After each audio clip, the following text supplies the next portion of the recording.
네, 인사드리겠습니다. 네, 안녕하십니까. 네, 저는 오스코텍의 CFO를 맡고 있는 신동준 전무입니다. 네, 바로 시작하겠습니다. 오늘 그 오스코텍의 2026년 인베스터 데이에 참석해 주신 여러분들께 진심으로 감사의 말씀을 드립니다. 2025년은 오스코텍의 원천 기술이 적용된 폐암 표적 치료제 레이저 티닙이 투여의 편의성을 크게 높인 병용요법이 승인되면서 본격적인 처방 확대 국면에 진입한 전환점에 넘어간 좀 뜻깊은 한 해였습니다. 이런 성과를 바탕으로 해서요, 저희는 다음의 성장 단계로 좀 넘어가고자 합니다. 오늘 행사는 저희 오스코텍과 제노스코의 경영진들이 함께 회사의 미래의 비전, 그리고 전략, 그리고 핵심 R&D 파이프라인에 대한 설명을 드리기 위해서 마련이 되었습니다. 약 1시간 동안 진행될 거고요. 오늘 인베스터 데이를 통해서 저희 회사의 가치와 비전에 대해서 더 깊이 이해하실 수 있는 시간이 되시기를 기대합니다. 네, 잠시 후에 순서를 따라서 제가 회사의 개요와 비전을 먼저 설명을 드릴 거고요. 이어서 오스코텍의 윤태영 대표님과 곽영신 연구소장님, 그리고 제노스코의 고종성 대표님께서 양사의 R&D 전략 방향을 말씀을 드릴 계획입니다.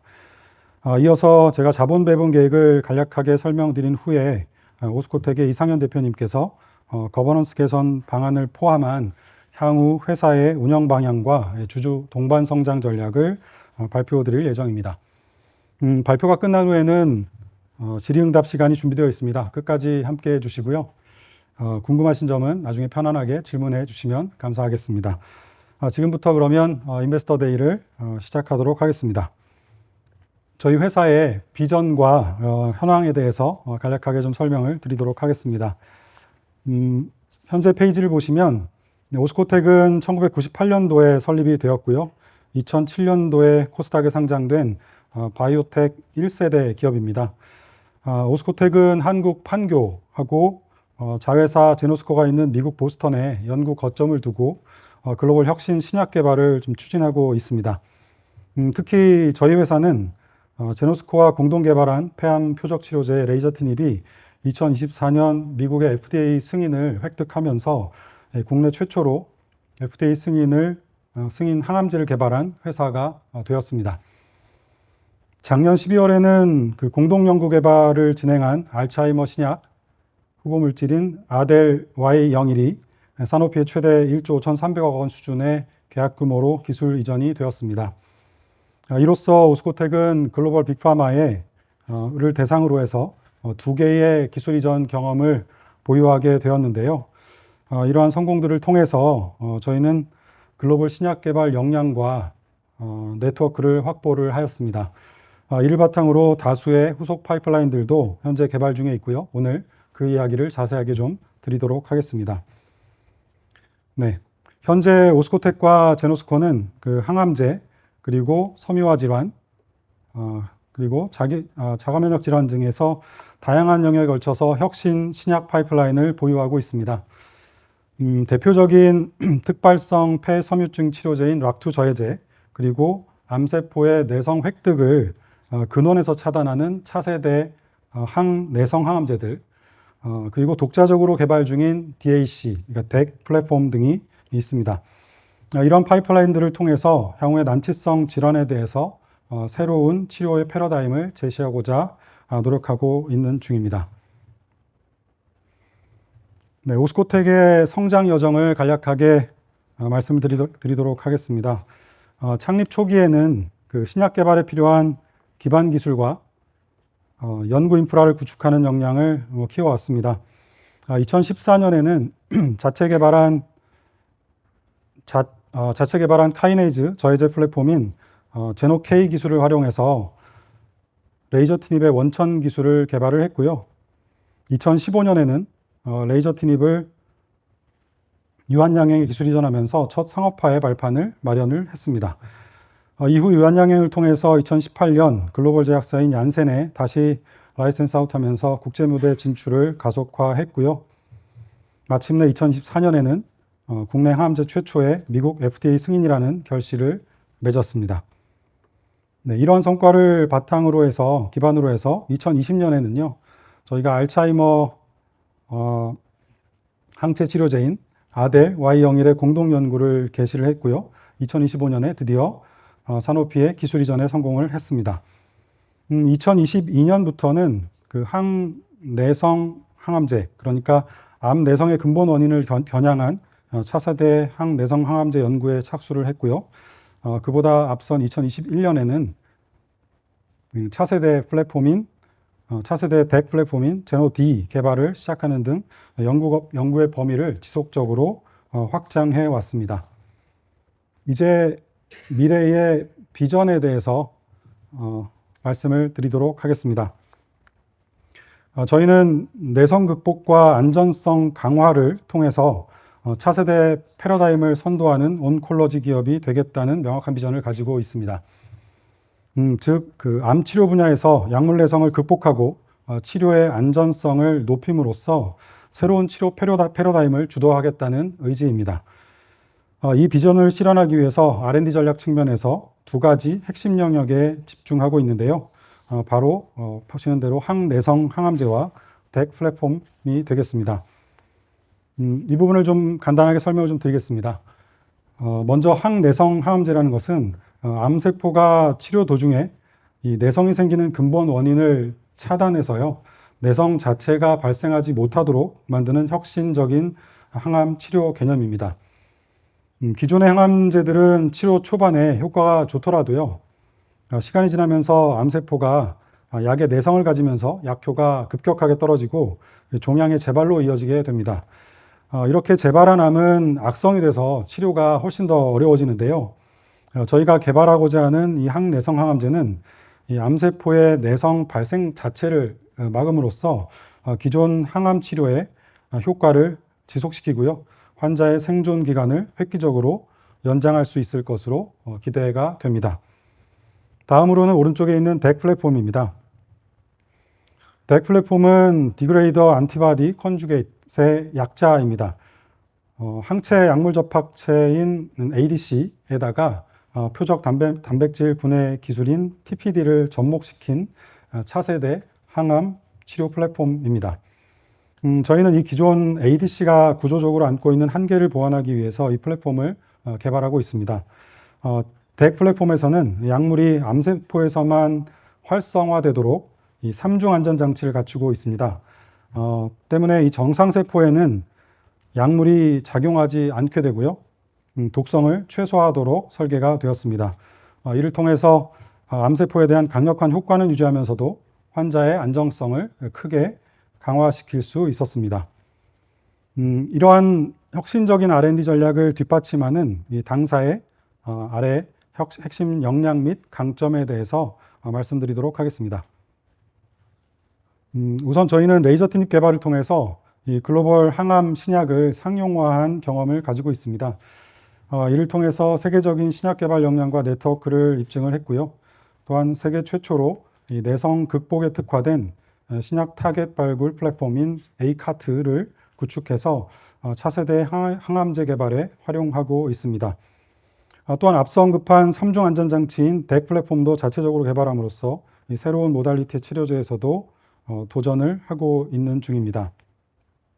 현재 저희는 항내성 항암제와 덱 내에서 총 10개 정도의 이 신약 파이프라인을 보유하고 있는데요.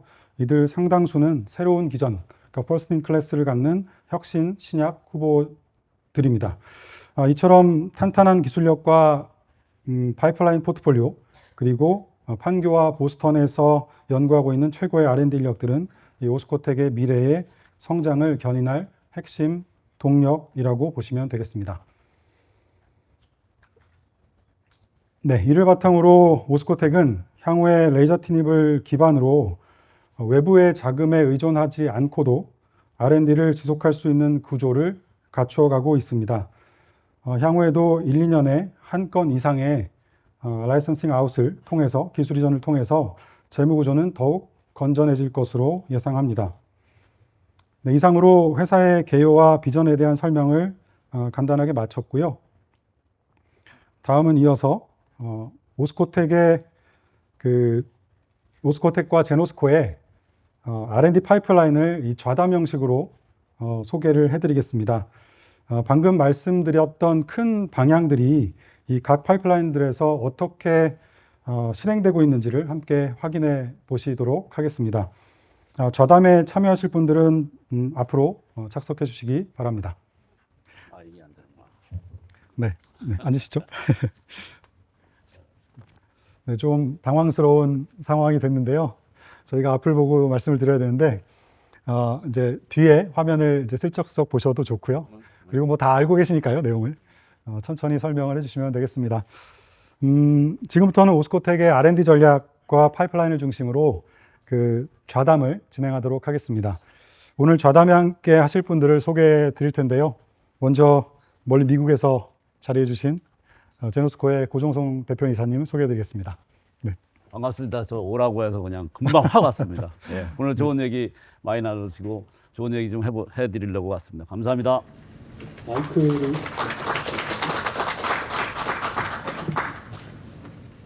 네. 제가 목소리가 커서. 네, 다음은 그 오스코텍의 대표이사신 윤태영 대표님이십니다. 네, 많은 분 와주셔서 감사합니다. 네, 마지막으로는 오스코텍의 연구소장을 맡고 계시죠. 저 곽영신 부사장님이십니다. 예, 가장 막내입니다. 반갑습니다. 네. 네, 좌담에 앞서서요, 재무적인 관점에서 이 바이오 섹터 투자들이 가장 자주 던지는 질문은 크게 두 가지라고 생각합니다. 하나는 이 회사는 정말 돈을 벌 수 있는가이고요. 또 하나는 그 다음은 있나? 뭐 이런 부분들이죠. 그래서 오스코텍과 제노스코는 레이저 티닙을 통해서 첫 번째 질문에 대해서는 이미 답을 냈다고 생각합니다. 오늘 좌담의 핵심은 그래서요, 두 번째 질문입니다. 레이저 티닙과 아델, 최근에 아델 Y형 이후에 과연 이 회사의 R&D는 어디로 향하고 있는가에 대한 내용들을 오늘 주로 말씀드리고자 합니다. 보시는 화면은요, 양쪽에 보시는 화면은 회사의 그 단계적인 R&D 추진 전략을 한 장으로 정리한 슬라이드입니다. 보시는 파이프라인은 단순하게 여러 개의 프로젝트를 나열한 것이 아니고요, 세 가지의 시간축으로 이 구조를 좀 구분한 내용들입니다.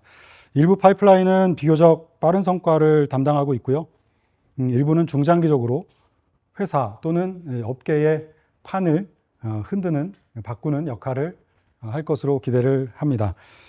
첫 번째 위에 있는 두 개는요, 초단기 제품이라고 표시된 레이저 티닙과 아델 Y01은 현금 흐름을 창출하는 제품들이고요, 잘 아시다시피. 그리고 두 번째 단계에 있는 단기 파이프라인들은 향후에 1, 2년 안에 기술 이전이 가능한 제노스코에서 만든 GNS 3545 그리고 OCT 648이라는 물질들입니다. 그리고 마지막으로 있는 세 번째는 제가 앞서서도 자세히 설명드린 것처럼 중장기 파이프라인들인 항내성항암제와 덱 플랫폼입니다. 이들은 향후에 게임 체인저로서 기대되는 혁신 신약 플랫폼이라고 보시면 되겠습니다. 현재 그 회사의 R&D 전략은 이 세 가지를 동시에 가져가는 구조입니다. 오늘은 이 구조를 중심으로 세 분의 설명을 좀 순서대로 들어보는 시간을 가질 건데요. 가능하면 오늘은 그 세 분께 당부드리고 싶은 것은 이 과학자 전용 설명보다는 투자자분들께 익숙한 언어로 말씀을 해주시면 감사하겠습니다. 바로 이어서 먼저 초단기 파이프라인에 해당하는 그 부분부터 좀 살펴보도록 하겠습니다. 레이저 티닙은 이미 글로벌 상용화 단계에 들어간 자산입니다.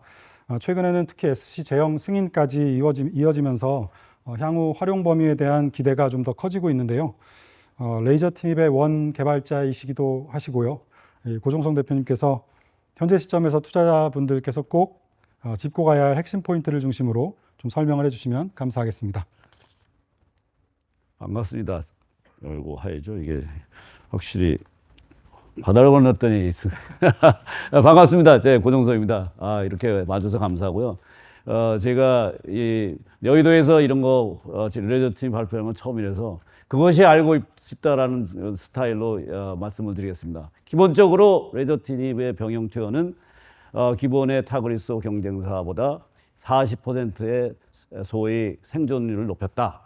엄청난 결과죠. 40%. 두 번째, 타그리스가 갖고 있는 저항성 문제를 해결하는 측면에서 그런 결과가 나왔다. 이렇게 말씀을 드리고, 그 다음에 작년에 또 저희들이 여러 가지 어려움 속에서도 군하지 않고 일을 하니까 연말에 또 선물도 딱 주시고, SC 형 마음고생했지 딱 주시면서 또 주셔서 앞으로 환자 편의뿐만 아니라 많은 사람들이 혜택을 받아서 좋은 올해 암 환자의 근본적인 생각은 오래 살고 싶다는 그런 욕망이 있기 때문에 향후에는 저희가 패러다임이 바꿔서 오래 사는 약물을 병용법을 제가 처방을 많이 할 거라고 생각합니다. 여기 김성민 기자 같지만 우리가 진정한 시작개발 성공은 얼마나 많은 사람이 처방받고 얼마나 많은 사람이 혜택을 받는 그런 것이 진정한 성공이라서 어떤 측면에서는 그런 측면에서 상당히 진정한 성공을 하고 있다라고 생각합니다. 다음 슬라이드.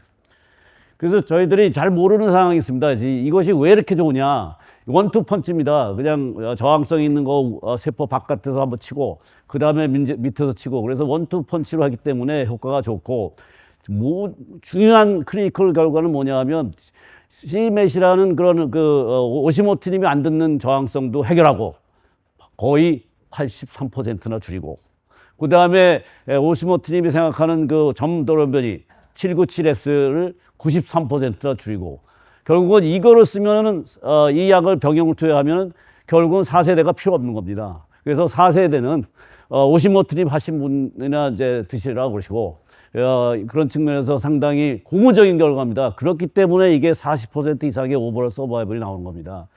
그래서 진정으로 우리가 1세대라든가 1세대에서 생각하는 변이, CMET의 변이의 저항성, 그 다음에 797S의 저항성을 다 포함했기 때문에 아마 제가 보기에는 어느 세대의 물질이 와도 저희 소위 병용 투여를 이길 것은 없다고 생각해서 대체가 불가능하다는 것을 시사하고 있습니다. 그래서 우리는 이런 측면에서 환자가 아주 엄청난 나중에 혜택을 받고 SC는 더 좋을 거라고 생각하기 때문에 향후에 패러다임이 바꾸는 치료제가 될 거라고 저는 확신하고 있습니다. 감사합니다. 네, 감사합니다. 다음으로 넘어가 보겠습니다. 다음은 같은 초단기 파이프라인인데요. 아델 Y01입니다. 지난 연말에 오스코텍이 알츠하이머 치료제 아델 Y01을 사노피에 기술 이전했습니다. 그 의미와 향후 시사점에 대해서는 우리 윤태영 대표님께서 말씀해 주시도록 하겠습니다.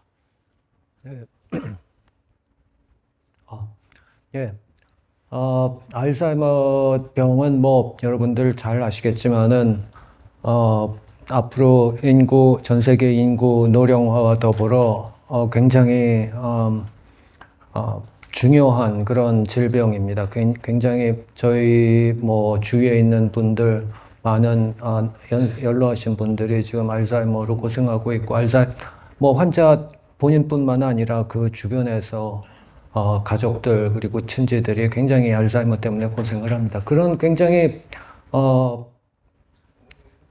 중요한 질병임에도 불구하고 사실 질병 진행을 억제하는 치료제는 아직 개발되지 못하고 있어 왔습니다. 최근까지 수십 년 동안 대증요법 정도만 있었을 뿐이고 최근 한 2, 3년 전 돼서야지 이제 아밀로이드 항체들 레켐비라든가 키선라 등이 이제 허가를 받고 상용화가 이루어졌습니다. 그렇지만 이 키선라, 레켐비 이 둘도 결국 임상에서는 성공했지만 실제 환자 이 피부에 와닿는 그런 효능은 상당히 미약한 수준이고 그뿐만이 아니라 이 뇌부종이라든가 이런 상당히 위험한 그런 부작용의 위험이 있기 때문에 어떻게 하면은 그런 지금 항아밀로이드 항체의 한계를 극복할 수 있는 그런 새로운 기존의 치료제가 굉장히 절실한 그런 시기이기도 합니다. 그러다 보니까 사실 알츠하이머 병의 양대 축, 즉 아밀로이드와 함께 알츠하이머 병변의 양대 축을 이루는 타우 단백질로 관심이 이동할 수밖에 없었고요. 타우 단백질은 사실은 최근 많은 연구에 따르면은 아밀로이드보다도 타우 단백질, 타우 응집체, 그러니까 환자 뇌에서 타우 응집체 확산이 훨씬 그 인지 능력 저하와 밀접한 관계를 갖는다는 연구 결과들이 굉장히 많이 있습니다. 따라서 이 타우 응집체의 확산을 막는 것이 아밀로이드 항체보다 훨씬 더 효용이 높은 치료제가 되지 않겠나, 그런 기대가 굉장히 커지고 있습니다. 그러면은 타우 항체를 무조건 막는다고, 타우 항체를 써서 타우를 잡는다고 무조건 이 효능이 있을 것이냐면 그렇지 않습니다. 이 아밀로이드 항체도 마찬가지로 이 레켄비나 키선라가 허가를 받기 전까지 수많은 아밀로이드 항체들이 임상에서 실패를 했습니다. 결국은 이 표적 단백질을 그냥 잡는 게 아니라 어느 부위를 타겟할 것인가, 표적 단백질의 어느 부위를 타겟할 것인가가 이제 결국 성패의 갈림길이라고 할 수 있겠습니다. 이 아델와이오1은 이 타우 단백질 중에서도 이 타우 응집의 가장 핵심이 되는 그 중심 역할을 하는 부분에 가장 가까이 있는 그 아세틸 K280이라는 그 부위를 잡는 항체입니다. 그렇기 때문에 여러 가지 실험을 통해서 이 타우 응집체 중에서도 가장 이 병리적으로 강력한, 쉽게 말하면 이 타우 응집체 중에서도 가장 위험한 그런 타우 응집체를 잡아서 없애는 그런 역할을 할 것으로 생각을 합니다.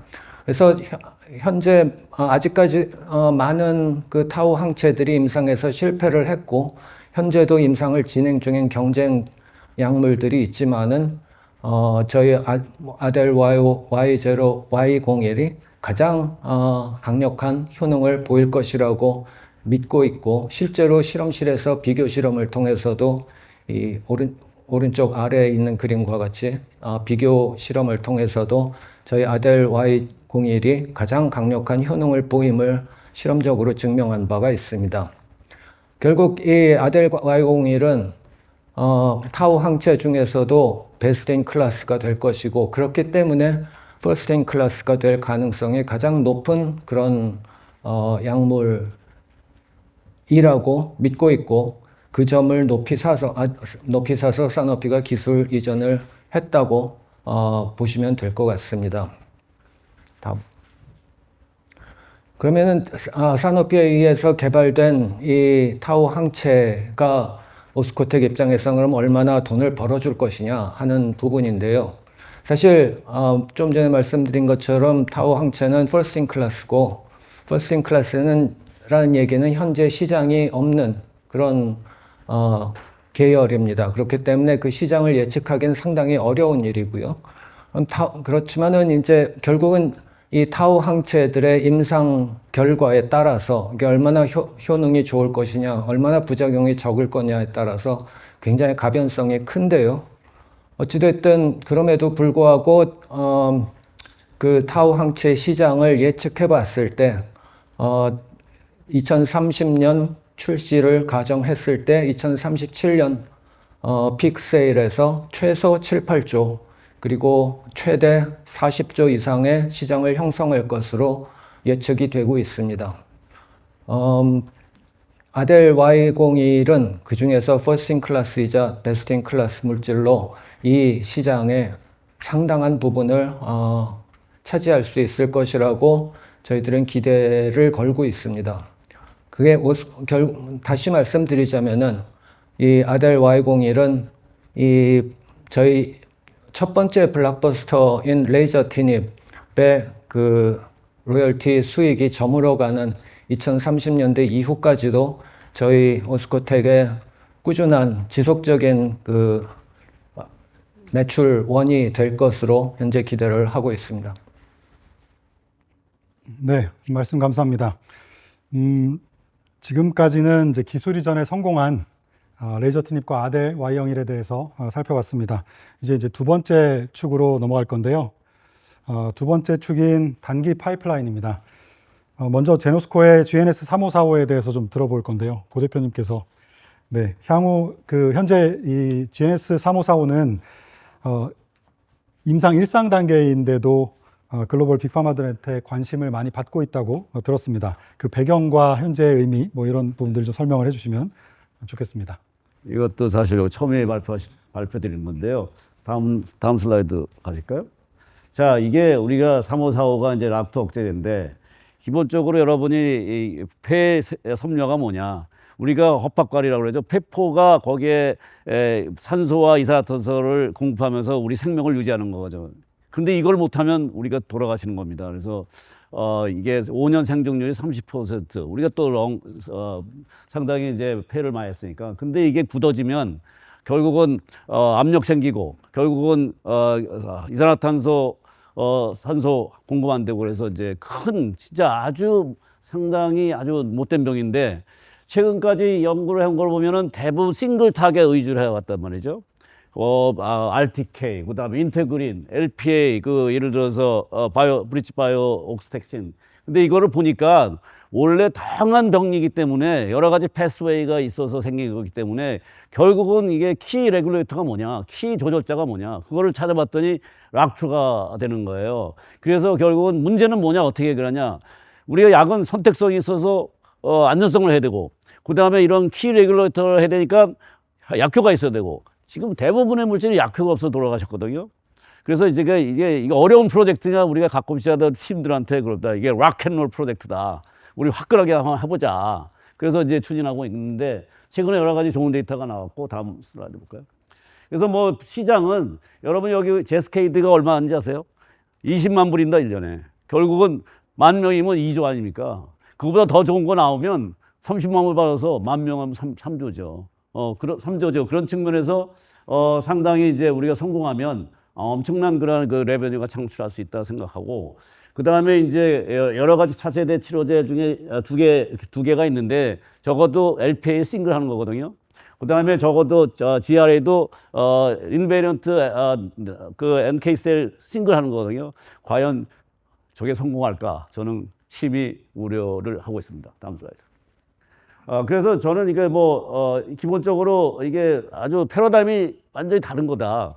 키 레귤레이터를 하면서 그 다음에 선택성을 우리가 제노케어에서 최고의 선택성을 가지고 있기 때문에 안정성과 효과와 그 다음에 임상에서 여러 가지 약동약학, 그러니까 1회, 그 다음에 상당한 지금 일상을 했는데 엄청나게 노출도 잘 되고 엄청나게 경구흡수도 높아지는 아주 좋은 방향으로 진행되고 있고, 그런 측면에서는 우리가 옛날에 브리지 바이오가 우리가 1조 5천억에 우리가 수출했다가 문제가 생겼지만 저는 이거 여기보다는 한 2조 이상의 가치가 있다고 생각합니다. 그래서 그런 측면에서는 향후에 이러한 여러 가지 결과를 볼 때 우리가 이게 게임 체인저의 그런 표적으로 게임 체인저의 아웃풋을 낼 거라고 생각하고, 근데 차별적인 측면에서 다음 볼까요? 여기가 이제 키입니다. 우리가 어떤 큰 회사하고 이제 얘기를 하는데, 니네 RNA-seq 해봤어? 원래가 이게 IPF가 같은 복잡한 거는 섬유화진, 섬유화 유전자, 그 다음에 신호전달 유전자, 면역 유전자 이런 거에 대해서 어떻게 넌 작용을 해? 결국은 이게 여기가 말씀드렸지만 여기서 쓰는 동물 모델은 항암제거든요. 브라이오마이스를 딱 두면 착취만 저렇게 시퍼렇게 열받아가지고 나옵니다, 저게. 그래서 저게 이제 섬유화가 되는 거죠. 그런데 저희 물질을 도즈 디펜더하게 쪘더니 아주 시퍼렇게 나오잖아요. 완전히 섬유화에 관계된 질을 그냥 셧다운 시키는 거예요. 두 번째가 저게 닌텐다닙에 60mpk란 말이죠. 저희는 그거에 30분의 1, 15분의 1에도 저렇게 효과를 보내는 거예요. 그래서 이게 아이스크롭트라고 가운데 있는데 조직 손상 점수에서 도수 디펜던트하게 이렇게 나오는 거예요. 결국은 이런 유전자 제절이 잘 되니까 저와 같이 좋은 결과도 작은 도수에서 나온다. 그래서 이것이 제가 보기에는 게임 체인저가 되지 않을까 이렇게 생각을 하고 있습니다. 다음에 또 뭐 있나요?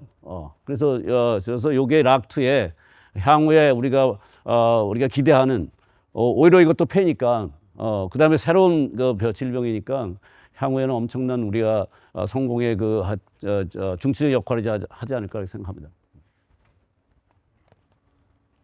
네, 감사합니다. 지금까지 단기 파이프라인 하고 있는데요. 이어서 오스코텍에도 단기 파이프라인인 OCT648이 있습니다. 이 OCT648은 향후에 섬유화 치료 영역에서 역시 중요한 게임 체인저로 보고 계시다고 들었습니다. 연구 책임자 입장에서 왜 그렇게 평가하고 계신지 이 곽영신 소장님께서 설명을 좀 해주시면 좋겠습니다. 네. 그 발언의 기회를 주셔서 감사드리고, 두 대표님 모시고 정말 이런 발언하는 게 정말 쫄려서 죽겠습니다. 근데 앞에서 이제 섬유화 관해서 정말 좋은 말씀 많이 해주셔서 648이라는 물질도 사실은 한마디로 말씀드리면 섬유화 반응 초기 단계를 억제를 해서 만성 신부전 치료제 개발을 위한 혁신 신약 후보 물질이다. 그렇게 요약을 먼저 드리고 말씀드리는 게 좋은 것 같은데요. 사실 지금 사용되고 있는 그 만성 신부전 치료제라는 것들은 대부분 혈당이나 혈압 그런 것들을 저하시켜서 신장의 부담을 억제하는 방향에서 신부전 치료제로 사용이 되고 있습니다. 그런데 사실 신부전은 만성 신부전은 굉장히 각종 원인에서 발생을 하는 것이거든요. 그러다 보니까 지금 현존하는 치료제는 일반적인 광범위하게 신부전 치료제로 사용되기에는 명백한 한계가 있다라고 지금 그게 정설이고요. 그러다 보니까 이제 생각을 해보면 그런 원인이 뭐든 간에 신부전을 일으키는 모든 길은 섬유화를 통한다라고 사람들이 말을 하고 있기 때문에 섬유화 억제제를 개발함으로써 만성 신부전 치료제를 시장에 내놔야 된다는 그런 명제에 648이 해답을 주고 있다. 그렇게 저는 요약을 드리고 싶습니다. 그래서 648의 기전에 대해서 잠깐만 말씀드리면 결국 신장이 손상을 받으면은 그 손상에 따라서 섬유화 반응이 유도가 됩니다. 근데 섬유화 반응이 유도가 되려면 섬유화 유전자가 핵으로 집결을 해야 되거든요. 근데 648은 그런 섬유화 유전자가 핵으로 집결하는 거를 차단합니다. 그렇기 때문에 섬유화 자체가 일어날 수 없도록 방지하는 시스템을 개발을 하는 것이고요.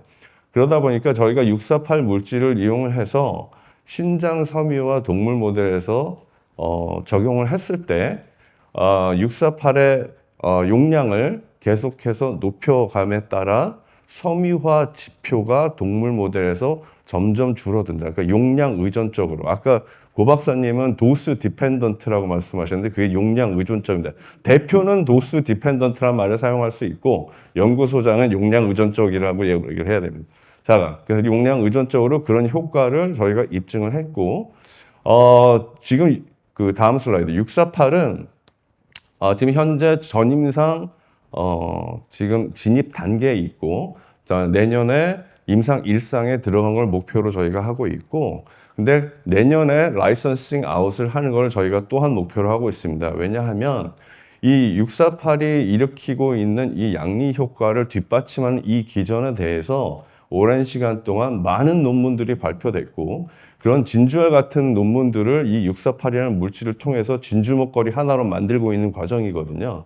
그래서 그런 것에 대해서 글로벌 빅파마들도 상당히 기대를 하고 있기 때문에 저희가 곧 있을 3월에 있을 요코하마에서 열리는 세계 신장학회에서 세계 최초로 저희가 이 결과를 발표할 것입니다. 그래서 그거를 필두로 해서 저희가 또 하나의 큰 라이선싱 아웃 기회를 또 확보할 수 있지 않을까 그렇게 점치고 있습니다. 그래서 다시 말씀드리면 혁신적인 신약 후보 물질로 만성 신부전 치료제를 저희가 개발을 하고 있으며 올해 3월에 그 결과를 세계 최초로 발표할 것이고 라이선싱 아웃 기회는 상당히 크다고 저희는 평가하고 있다. 그렇게 정리하겠습니다. 감사합니다.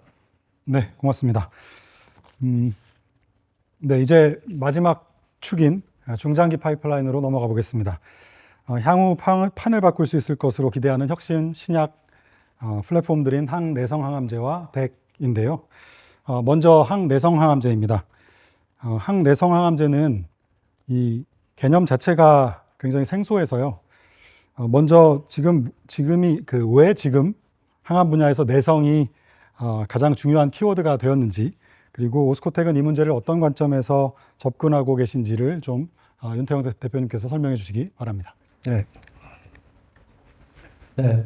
우리가 이제 암 환자가 있어서 암을 치료를 할 때 사실 몇몇 암종은 이제 조기 발견이 가능합니다. 그래서 조기 발견을 해서 1기, 2기 정도에서 암이 발견되면은 많은 경우에 이제 완치가 가능한 걸로 알려져 있습니다. 물론 이제 그 중에서도 다시 더 악성 3기, 4기로 재발하시는 분들도 있습니다. 그뿐만 아니라 또 많은 암종에서 조기 발견이 불가능한 경우가 많고, 그때는 이제 처음 암이 발견됐을 때 이미 3기, 4기 말기로 진행된 경우가 이제 사실은 훨씬 더 많습니다. 근데 이런 말기암들은 사실 이 말기암에 대한 항암제 개발이라는 거는 사실은 내성과의 싸움이라고 해도 과언이 아닙니다. 왜냐하면은 암이 이제 말기로 갈수록 악성화될수록 어떤 좋은 치료제를 쓰더라도 결국은 내성이 생기고 재발을 하게 됩니다. 얼마나 약효가 오래 지속되느냐, 얼마나 재발이 늦추느냐 하는 문제일 뿐이지, 결국은 대부분의 암종에서 이 말기암은 어떤 치료제를 써도 내성이 생기고 재발을 하게 됩니다. 이렇게 재발이 됐을 때 기존 치료법은 어떻게 하느냐? 이 재발된 암, 예를 들어서 1차 치료제를 썼을 때 처음에는 이제 효능이 있다가 다시 재발하면은 그 다른 기전을 갖는 2차 치료제로 2차 치료제를 이제 처방을 합니다. 그리고 이제 거기서 다시 재발하면 또 3차, 4차 이렇게 계속 순서적으로 이 암을 치료를 합니다. 그렇지만 이제 이게 2차, 3차로 갈수록 암은 점점 더 악성이 되고, 그러면 더욱 점점 더 그 치료 지속 기간이 짧아지고 결국은 불행하게도 이제 사망에 이를 수밖에 없습니다.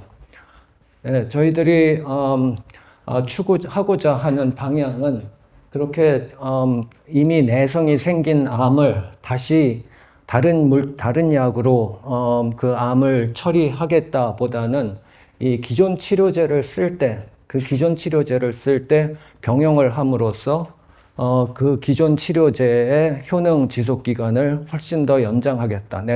내성을 안 생기도록, 생기더라도 훨씬 늦게 생기도록 그런 내성을 막는 그런 항암제를 개발하겠다 하는 게 이제 저희들의 목표입니다. 그렇게 함으로써 기존 치료제의 효능 지속 기간을 연장하고 이 환자의 생존 기간을 획기적으로 늘릴 수 있을 것이라고 기대를 합니다. 다음. 그러면 내성이라는 건 사실은 좀 전에 말씀드린 것처럼 굉장히 중요한 부분이기 때문에 많은 항암제 개발 회사들, 제약사, 바이오텍 대부분의 회사들이 내성을 어떻게 극복할 것인가 하는 연구를 어마어마하게 하고 있습니다. 근데 여러 가지 관점에서, 여러 가지 방향에서 이 내성을 극복하려고 노력하고 있지만은 여기 장표에 나온 대로 이 대부분의 방법들은 앞서와 마찬가지입니다. 결국 내성이 생긴 암에 대해서 그 내성,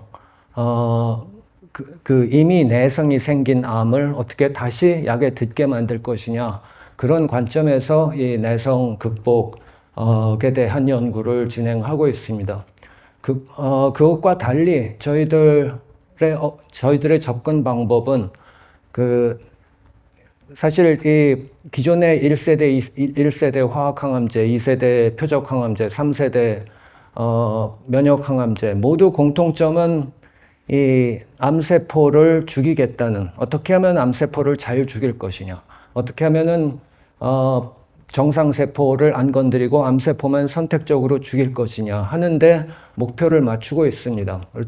그러다 보면은 이 암세포라는 것은 사실 암세포 입장에서 보면은 그러한 자기를 죽이려고 하는 공격에 저항하게 되고, 그 대부분의 암세포는 죽지만은 그 중에서 살아남는 기전이 있습니다. 그 중에서 살아남고 그 공격을 회피하고 그 공격을 공격을 회피하고 이 공격을 탈출하는 그런 기전들이 동시에 발생을 합니다.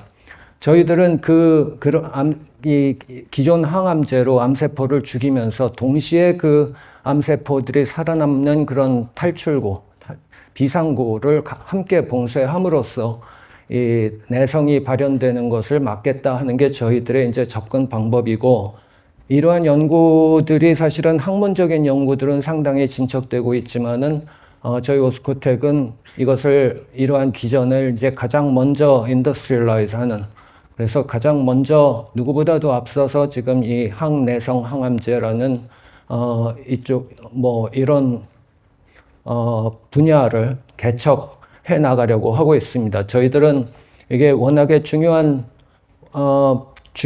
부분이기 때문에 결국은 제4세대 항암제의 가장 큰 축이 되지 않을까 그렇게 생각을 하고 있고, 결국은 저희 오스코텍은 그 항암제 제4의 물결을 개척하고 그것을 선도하는, 그래서 그 챔피언이 되겠다 하는 꿈을 가지고 있습니다. 네, 그러면은 그 좀 전에 조금 이제 학문적으로 들어가자면은 그 내성이 생기는 기전이 어떤 기존의 그 다른 내성 극복 접근 방법과 어떻게 다른가 하는 점을 조금 설명을 드리겠습니다. 기존의 그 내성 극복에 대한 접근 방법은 아까 말씀드린 것처럼 이 내성이 생긴 암을 어떻게 하면 다시 그 약물에 듣게 하느냐라면은, 저희들은 이제 내성이 생길 때 그 부분을 원천적으로 그 탈출구를 봉쇄한다는 접근이고, 결국 그 내성이 생기는 가장 중요한 축이 저기서 보이는 이 배수체 주기, 플로이디 사이클이라고 믿고 있습니다. 그래서 많은 내성이 결국 저 배수체 주기를 통해서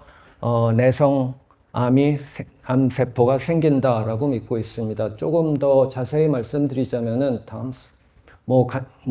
자세하진 않고 간단하게만 말씀드리자면은, 이 암세포가 있고 거기다가 항암제를 처리를 하면은 대부분의 암세포는 죽습니다. 그렇지만 그 중에 이제 살아남는 방법 중에 하나가 이 다배수체, 결국 이 염색체가 보통 세포보다 한 2배, 4배, 8배 이렇게 늘어난 다배수체 암세포가 생기고, 이 다배수체 암세포는 자기 혼자 증식은 못하지만 굉장히 그 생존력이 강합니다. 그래서 다배수체를 형성해서 이 항암제라는 그런 스트레스를 견디고 있다가, 이 다배수체가 결국 감수분열을 통해서 암줄기세포를 만든다.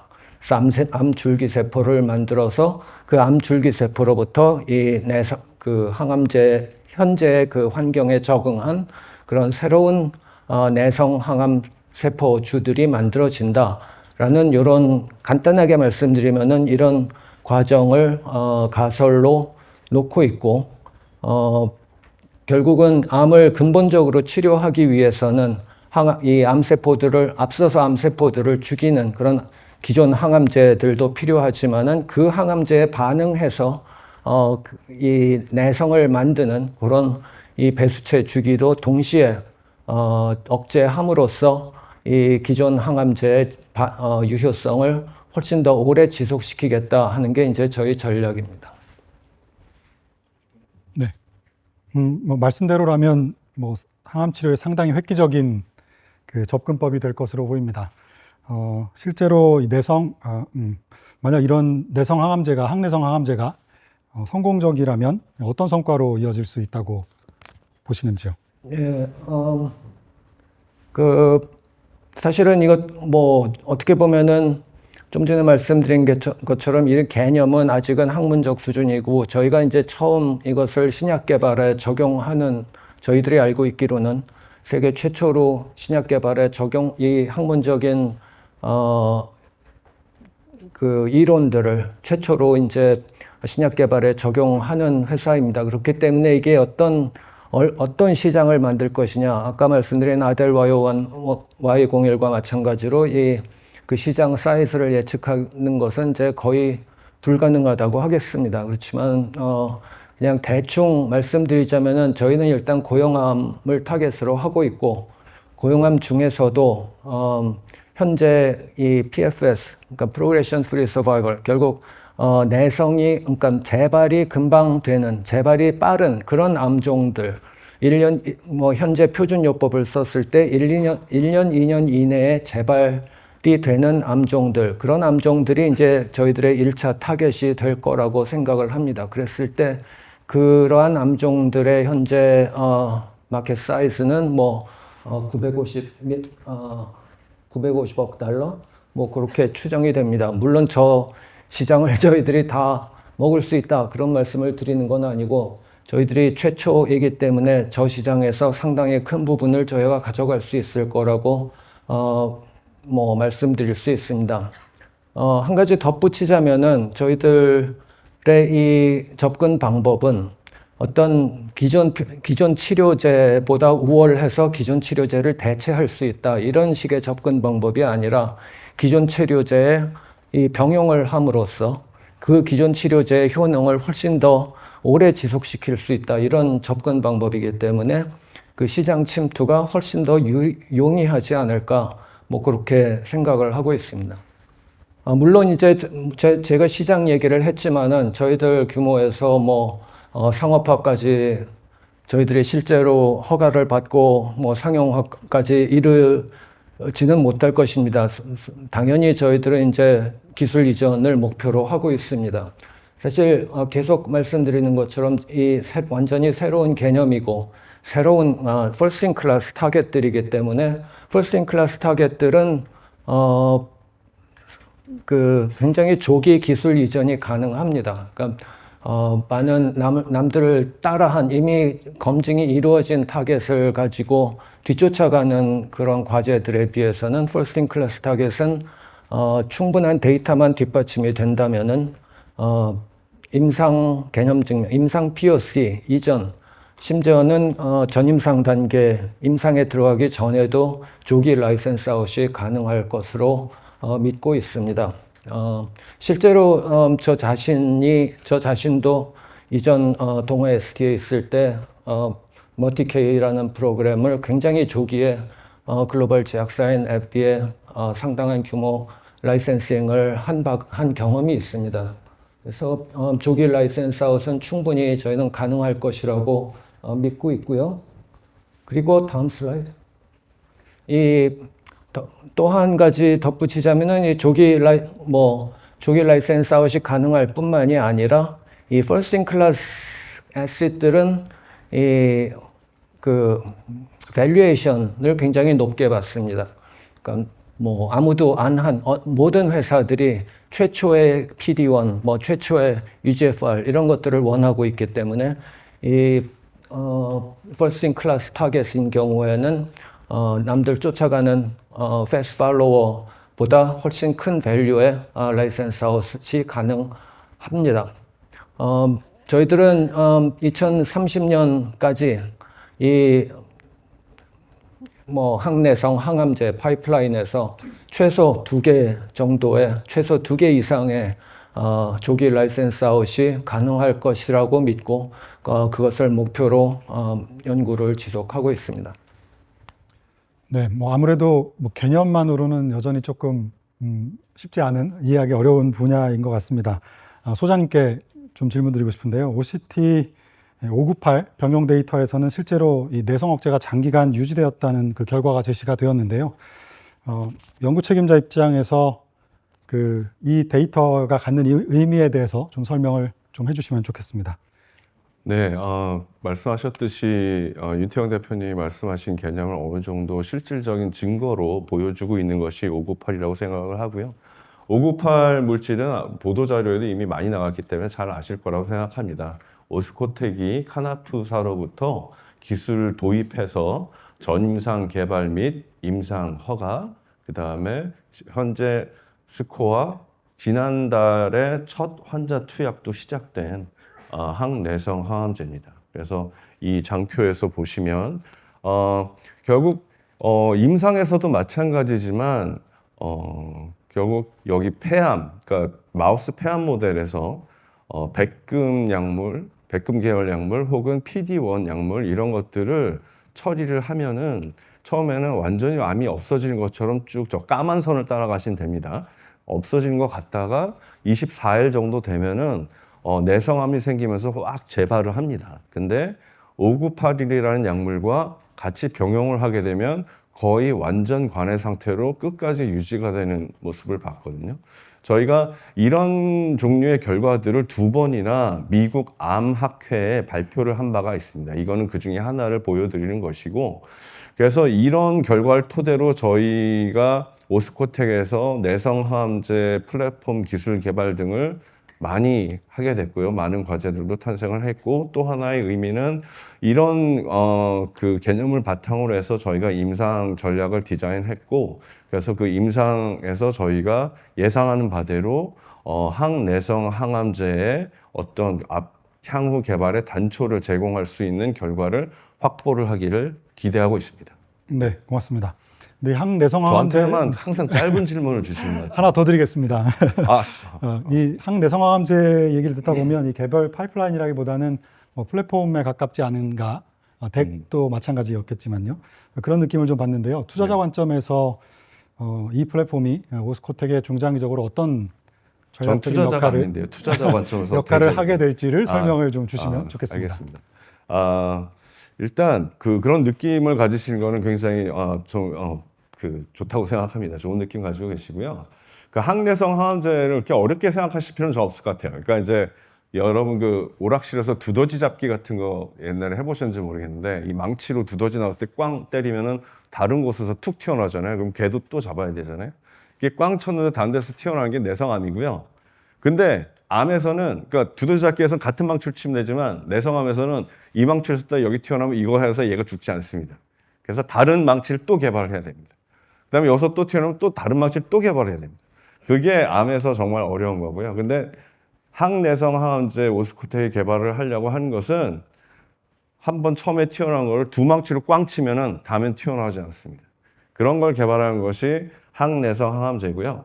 말씀하셨듯이 그 플랫폼적인 기술 개발을 하고 있다라고 말씀하셨는데 저도 많이 동의를 합니다. 왜냐하면 이 망치 이 세트, 두 개의 다른 망치 세트를 저희가 양산하는 구조를 개발했거든요.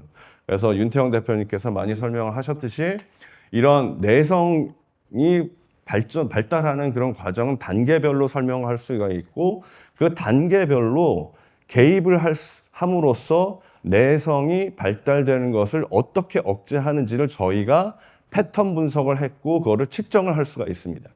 그래서 결국에 그런 패턴 분석하고 측정을 할 수 있다면은 그거는 여러분들 잘 아시지만 패턴 어나리시스를 제일 잘하는 거는 머신러닝이잖아요. 그래서 저희가 머신러닝 같은 것들을 통해서 앞으로 이런 플랫폼을 더 고도화할 것이라고 생각을 하고요. 이런 개입, 결국 생물학적으로 개입하는 것은 약물 표적과 약물이기 때문에 저희가 지금 개발하고 있는 것은 항내성, 항암, 약물 표적, 선도 물질의 세트를 양산하는 플랫폼을 개발하고 있는 것입니다. 그래서 앞으로 큰 기대를 해주셨으면 좋겠고 다음 슬라이드. 예, 그래서 저희가 이런 기술들을 바탕으로 해서 현재 4가지 프로젝트를 현재 진행을 하고 있고요. 그 중에 한 과제에서 또한 파생한 거 잠깐만 질문이 항상 짧아서 조금 더 말씀드리면 저희가 그 598 통해서 이런 것들을 탄생했고 그 다음에 이런 과제를 하다가 보면 항내성 항암제라는 거는 세포를 죽이는 것이 아니라 내성 발달을 억제를 하는 것이기 때문에 상당히 안전합니다. 그러니까 그 기전을 이용해서 다른 약물 개발로 트랜슬레이션, 그러니까 중개 연구라고 보통 하죠. 그런 것들이 충분히 가능하고 그런 것 때문에 사실 648도 아까 제가 설명드린 그런 과제도 탄생한 것입니다. 그래서 저희가 항내성 항암제도 하지만 이것의 확장성은 충분하다. 그 다음에 중장기 전략 관점에서 상당히 공고한 전략을 세우고 있다라고 자부하고 싶습니다. 고맙습니다. 네, 감사합니다. 네, 괜찮으시죠, 대표님? 네, 이제 이제 마지막으로 덱 플랫폼 얘기를 나눠보겠습니다. 덱은 아직은 좀 낯선 개념인데요. 먼저 덱이 어떤 개념의 치료제인지, 그리고 최근에 가장 뜨거운 분야인 ADC와 비교했을 때는 어떤 구조적 한계를 보완하기 위해서 하시는 접근인지, 뭐 이런 여러 가지 전략과 뭐 결과에 대해서 좀 말씀을 나누시면 그래서 좋겠습니다. 저희는 이제 이것도 커밍아웃인데 초격자 트리플락 페이로드를 만들고 그거에 소위 플랫폼을 확장하는 그런 전략인데요. 현재는 뭐 시장의 매력도라든가 차별점, 그 다음에 우리가 커머셜 포텐셜에 대해서 하나하나씩 말씀을 드리겠습니다. 다음 슬라이드. 여러분 잘 아시지만 어차피 ADC라는 것은 세포 독성 물질을 링커에 달아서 항체에 붙여서 그 항체가 결합하는 암세포에 가가지고 이제 떨어져서 우리가 이제 약효를 발하는 거고요. 근데 우리는 저희가 TPD를 하는 이유는 우리가 지노케이 플랫폼이 있었고 거기 디그레이더를 분해제를 만들었고 그거를 갖다가 이제 소위 말해서 소위 페이로드, 즉 세포 독성 대신 이걸 쓰자는 겁니다. 그래서 여기 이거 전체적인 와꾸는 이렇게 생각하시면 돼요. 우리가 어떤 공격을 할 때 우리가 우리 집 307동을 공격하고 싶다. 그러면 307동을 여러 가지 동에서 하나를 공격하는 게 ADC라고 생각하시고, 나는 백고시를 공격할 거야. 그러면 이제 이 소위 세컨 제너레이션의 뭐 대기 될 거고, 나는 그 방에 있는 거실에 있는 게 아니라 안방에 있는 누구를 공격할 거다. 그러면 그거를 할 수 있다고 생각하는 것이 저희의 소위 트리플 락 시스템이라고 이해하시고 제가 접근하시면 됩니다. 다음 슬라이드. 그래서 결국은 뭐 시장 매력도는 우리 여기 재밌는 게 ADC가 K바이오에 하시듯이 덱도 어떤 형태의 프론티어가 있는데 아직도 하는 사람이 별로 없습니다. 그래서 아시겠지만 초기에 딜도 하고 우리가 그만큼 이런 덱이 향후에 우리가 차별화된 그런 트리플 락 같은 걸 하면은 우리가 상당히 향후에 발전성이 많다 이렇게 생각이 들고요. 다음 슬라이드. 그다음에 이제 이게 보니까 투자가들은 시총 좋아하시더라고요. 뭐 보시니까 유릭스도 뭐 여러 배, 오늘 보니까 오른 뭐 2.8조 되던데 1년도 안 돼서 그만큼 이제 우리가 시장 참여자들이 이 프로젝트는 잘 되겠다는 어떤 컨센서스가 이루어진 것 같아요. 그래서 저희들은 이제 그보다 더 좋은 넥스트 제너레이션 페이로드의 초격자 소위 3중 트리플 락을 좀 하려고 합니다. 다음 슬라이드. 아시겠지만 결국은 재밌는 것은 항상 초기에 상승세가 제일 큽니다. 그래서 지금 현재 보면은 임상 전임상 요 정도 수준이거든요. 근데 좀 약간 프랙티스 하는 수준이에요. 근데 이게 확장되는 순간에는 완전히 팽창하잖아요. 그걸 대비해서 우리가 이 소위 저희들이 덱의 플랫폼을 이제 만들기 시작했고 상당한 수준에까지 왔다 이렇게 말씀을 드리고 싶고요. 다음 슬라이드. 보시면 이게 보니까 결국 TPD는 뭐냐면 TPD 성공 아직까지 잘 못하는 이유가 그냥 들어가서 똑같이 정상세포나 암세포랑 같이 들어가거든요. 그러면 뭐가 필요하냐? 이거보다는 델리버리 우리가 잘 해서 덱을 해서 그 문제를 해결하면 해결되겠다. ADC 지금 토프 아이소모레이제 페이로드가 70%가 됩니다.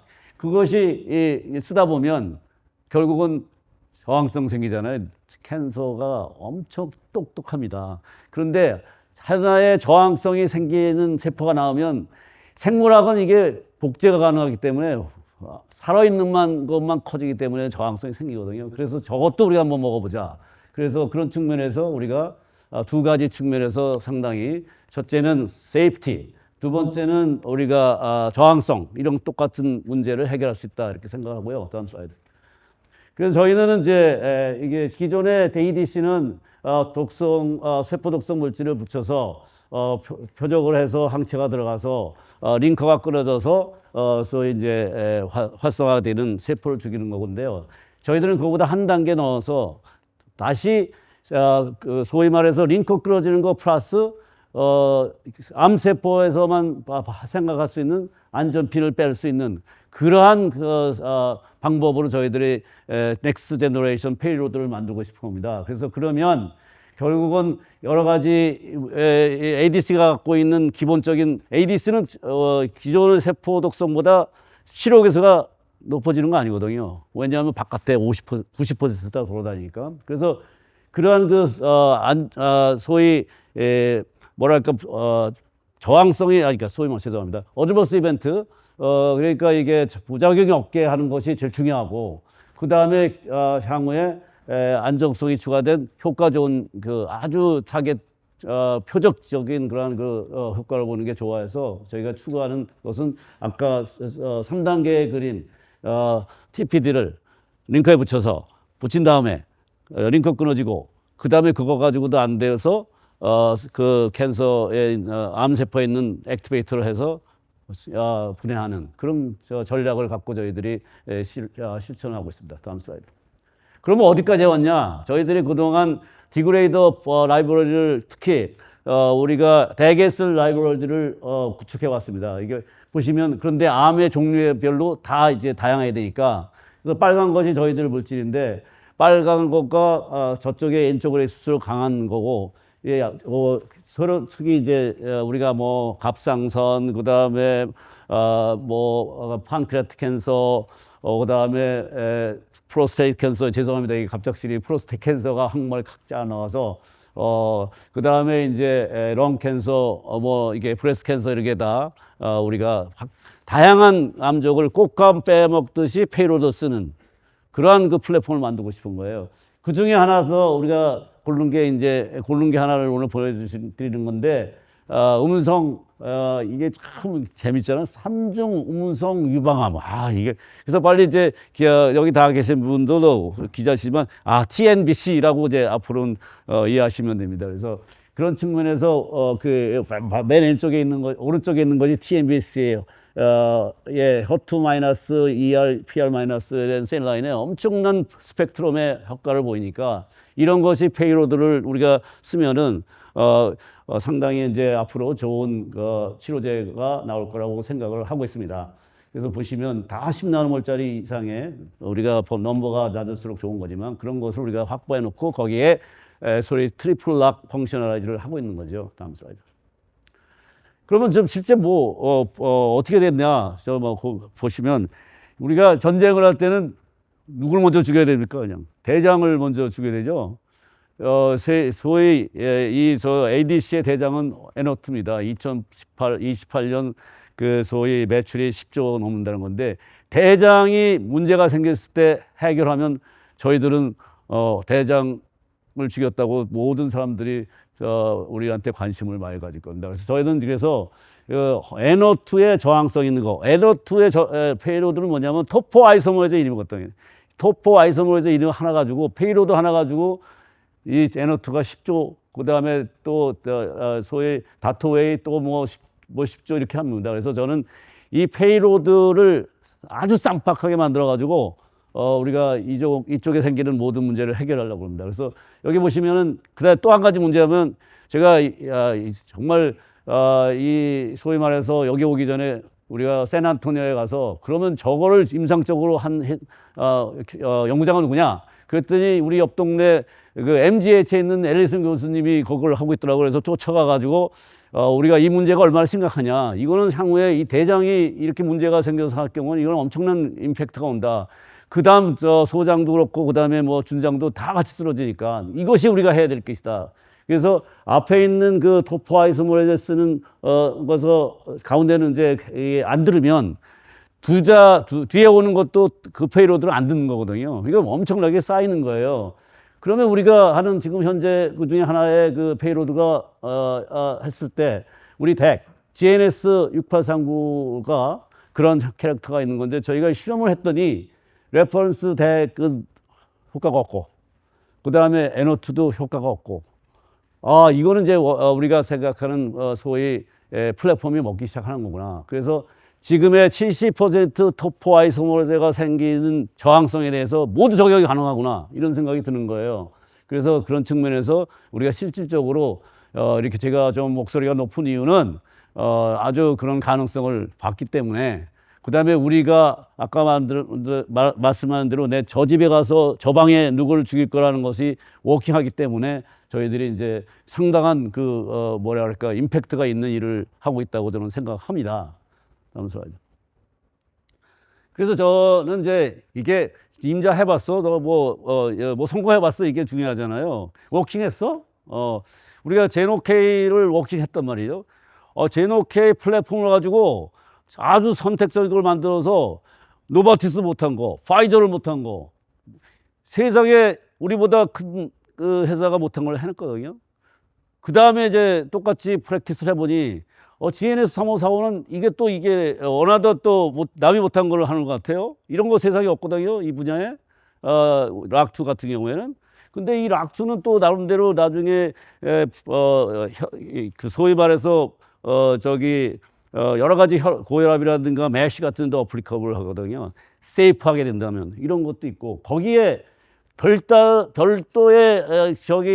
프로젝트가 아니라 그거와 병용하는 그거의 플랫폼에서 배운 지노케이를 함으로써 TPD, 소위 말해서 모레큘러 글루나 TPD를 활용해서 또 이걸 덱을 또 활용하면 우리가 경영학에서 자기 있는 플랫폼을 해서 맥시마이즈 하는 거고 자기 자산을 맥시마이즈 하는 게 우리가 살 길이다 이런 생각을 드는 거예요.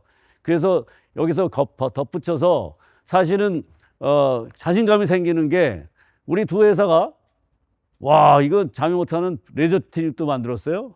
엄청난 그 환자에 적응하는.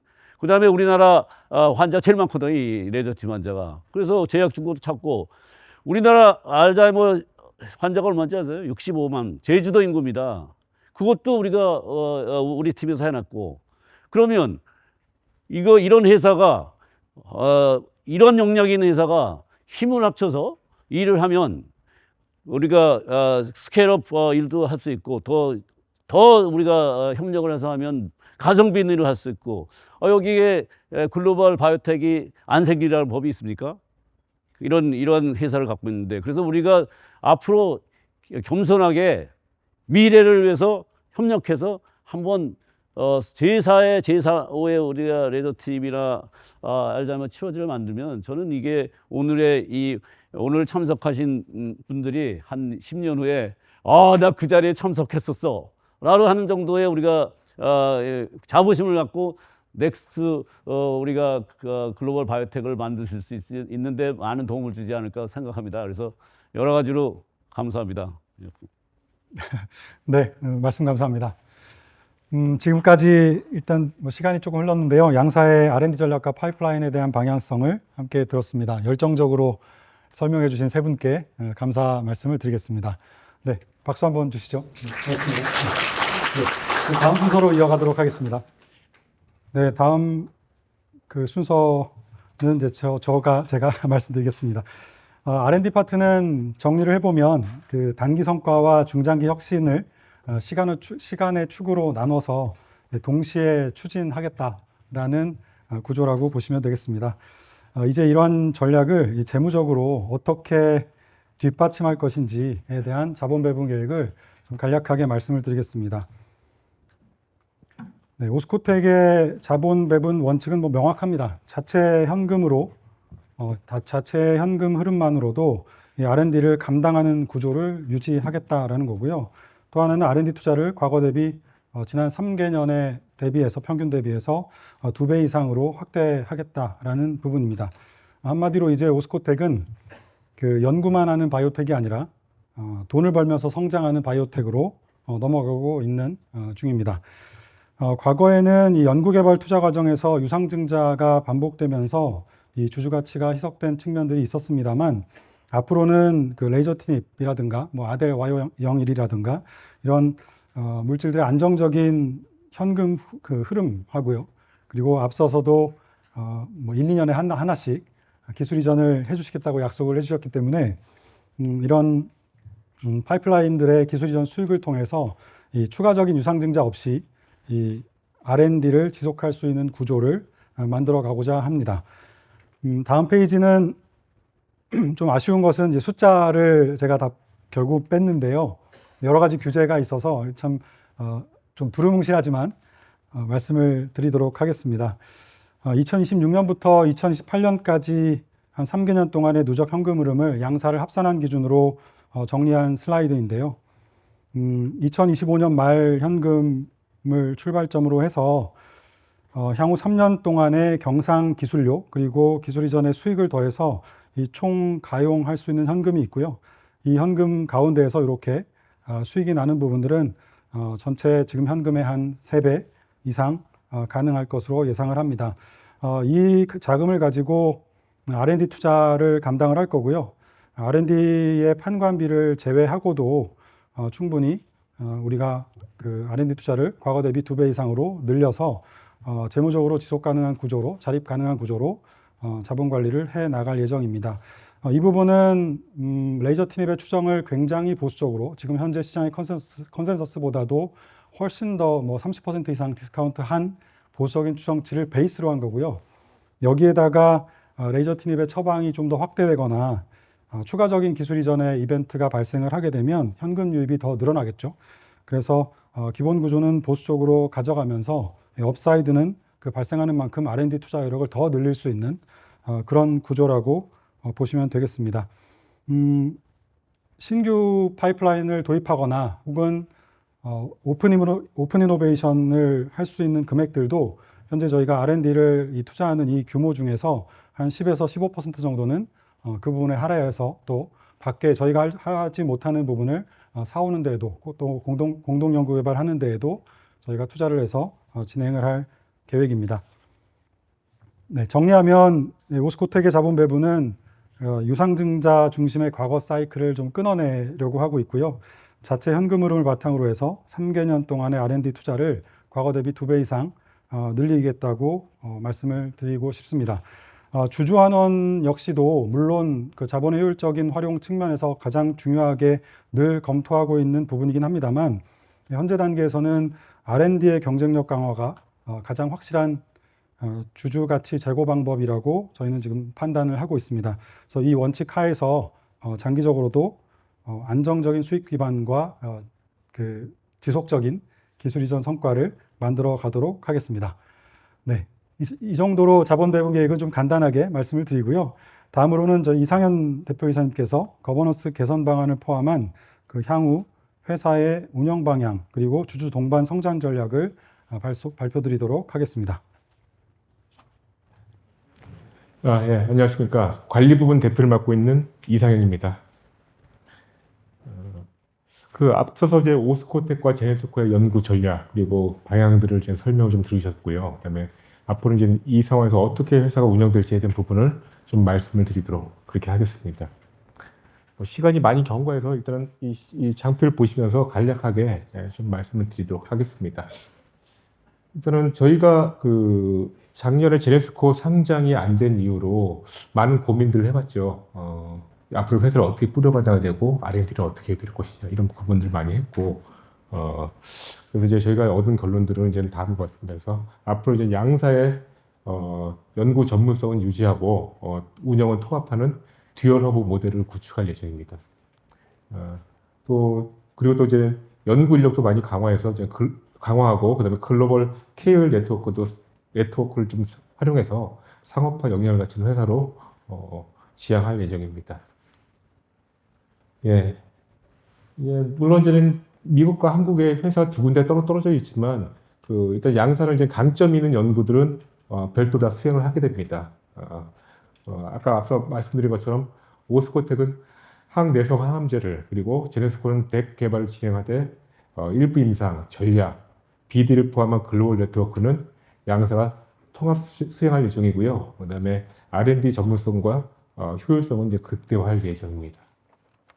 예, 화면 보시면 오스코텍의 그 연구 리더십입니다. 총 5분이 계시고요. 윤태영 대표, 곽영신 소장을 포함해서 총 5명으로 연구 리더십을 운영되고 있고, 그다음에 이건 제네스코 연구진입니다. 고종성 대표를 포함한 연구 리더십으로 신약 개발을 가속화할 예정입니다. 예, 그리고 양사는 현재 51명 수준의 연구 인력을 보유하고 있는데요. 2028년까지 약 1.5배 증원해서 강력한 연구 조직으로 확장할 예정입니다.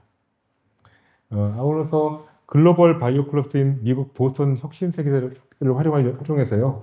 10명 이상 정도의 국내외 전문가로 KOL 자문단을 운영하여 글로벌 역량 강화에도 힘쓸 예정입니다. 예, 마지막으로 오스코텍의 거버넌스 개선, 그 다음에 주주 이익과 일치되는 임직원 보상 시스템, 그리고 주주 소통 강화방을 위해서 좀 말씀을 좀 드리도록 하겠습니다. 예, 먼저 거버넌스 개선 부분입니다. 일단 저희는 이제 이사회 중심으로 투명하고 견제 가능한 지배 구조를 계획하고 있습니다. 그간 저희의 이사회 구성이나 운영 측면에서 외부 견제나 감시가 좀 미흡했다는 지적들이 좀 있었고요. 이를 개선하기 위해서 사회이사 중심의 견제, 감시 체제로 좀 전환하려고 합니다. 구체적으로는 이사회 규모를 좀 확대를 하고요. 업계 경험과 전문성을 갖춘 그 사회이사분들을 영입을 해서 이사회의 독립성과 역량을 강화할 예정입니다. 그리고 또 이사회 밑에 감사위원회를 비롯해서 여러 위원회들을 둘 수 있겠죠. 그 여러 위원회를 활성화해서 경영진에 대한 견제와 균형 확실히 마련하도록 하겠습니다. 저희가 이렇게 노력하게 되면은 그 투명하고 신뢰받는 지배 구조를 이제 구축함으로써 주주 여러분께서 안심하고 투자할 수 있는 회사가 될 것으로 기대하고 있습니다. 예, 그리고 이건 이제 다음은 이제 주주 목표와 동일한 임직원 보상 시스템에 대한 부분입니다. 저희는 이제 경영진하고 임직원의 보상 시스템을 그 회사 성과와 주주 가치에 연동되도록 전면 개편하려고 하고 있습니다. 즉, 그러니까 주주와 임직원이 같은 목표를 향해 나갈 수 있도록 만들게 되는 것 취지고요. 이를 위해서는 직원들의 평가 시스템을 개선하고, 그다음에 성과에 따른 인센티브 제도를 투명하게 정비하고 있습니다. 특히 임원 보상의 경우에 그 주주 가치를 높여야만 성과를 보상받을 수 있는 주가와 연동된 평가 시스템이죠. 내지는 스톡옵션 제도를 합리적으로 운영하려고 하고 있고요. 이 또한 철저하게 이사회사 내 보상위원회 심사를 거쳐서 투명하게 부여하려고 생각 중입니다. 예, 이처럼 이제 직원들의 보상도, 그다음에 개인의 기여도와 회사의 성과를 함께 고려해서 모든 구성원이 주인의식을 가지고 일할 수 있는 그런 문화를 만들도록 할 예정입니다. 예, 그다음 마지막으로는 주주 소통 강화 부분입니다. 뭐 시장에서도 오스코텍이 IR도 좀 부족하고 주주와의 소통이 좀 부족한 거 아니냐 이런 부분들 좀 얘기 좀 되게 많이 들었고요. 작년부터 저희가 변화를 주기 시작했는데 일단은 저희는 이제 모든 주주분들께서 이제 공정하게 회사 정보 얻을 수 있도록 오픈 컴퍼니를 지향하고 있습니다. 우선 중요 IR 행사는 이제 녹화본 저희가 떠서요. 참석지 못한 분들도 언제든 보실 수 있도록 할 예정이고요. 뭐 예를 들면 정기적인 인베스터 데이나 R&D 이제 개최할 때 이런 자료를 공개하는 것을 표준 프로세스로 정착시키려고 하고 있습니다. 그리고 개인 투자자분들도 회사의 기술과 전략을 아주 쉽게 이해하실 수 있도록 정기적인 요약 자료나 질의응답 자료를 배포할 계획을 가지고 있습니다. 이미 저희 홈페이지와 앞서서 맨 처음에 입장하실 때 텔레그램 화면을 보셨을 건데요. 홈페이지와 텔레그램 통해서 적극적인 정보 제공을 지금 시작하고 있고요. 앞으로 더 체계적으로 운영하도록 하겠습니다. 예, 그리고 저희 이제 기관 투자자분들하고 애널스 분들 또 정례적인 소통을 이제 강화하기 위해서 NDR 미팅을 좀 수시로 진행하고 정기 컨퍼런스도 적극적으로 참여할 예정입니다. 예, 또 소액 주주분들도 또 많은 관심들이 많기 때문에 또 주주분들의 또 의견을 듣고자 이제 주요 개인 주주분들은 별도로 저희가 자리를 마련해서 정기 간담회 형태로 서로 면담하고 직접 목소리를 듣고 의견을 교환하는 자리를 좀 만들려고 하고 있습니다. 예, 지금 앞서서 말씀드린 게 세 가지인데요. 거버넌스 개선, 그다음 보상 시스템, 그다음에 주주 소통 강화 이 세 축은 이제 궁극적으로는 저희 주주와 함께 동반선자하는 회사를 만들기 위한 저희 경영진의 약속이라고 믿어주시면 감사하겠습니다. 그동안 저희가 연구개발 자금을 위해서 많은 자금 조달로 주주 가치가 희석됐던 부분들도 있었습니다. 앞으로는 앞으로 이제 저희는 이제 수익 창출을 통해서 성장하면서 유상증자의 골이 끊고 주주 가치 희석 없이 앞으로 나가려고 생각하고 있습니다. 또한 저희 투명한 거버넌스 구조하에서 임직원 및 주주가 같은 목표를 바라보고 모든 주주와 열린 마음으로 소통함으로써 신뢰받는 기업으로 이제 거듭나도록 하겠습니다. 네, 이상으로 저희 말씀드린 거버넌스 보상체계 주주 소통 방안에 대한 간단한 설명을 마치도록 하겠습니다. 예, 감사합니다.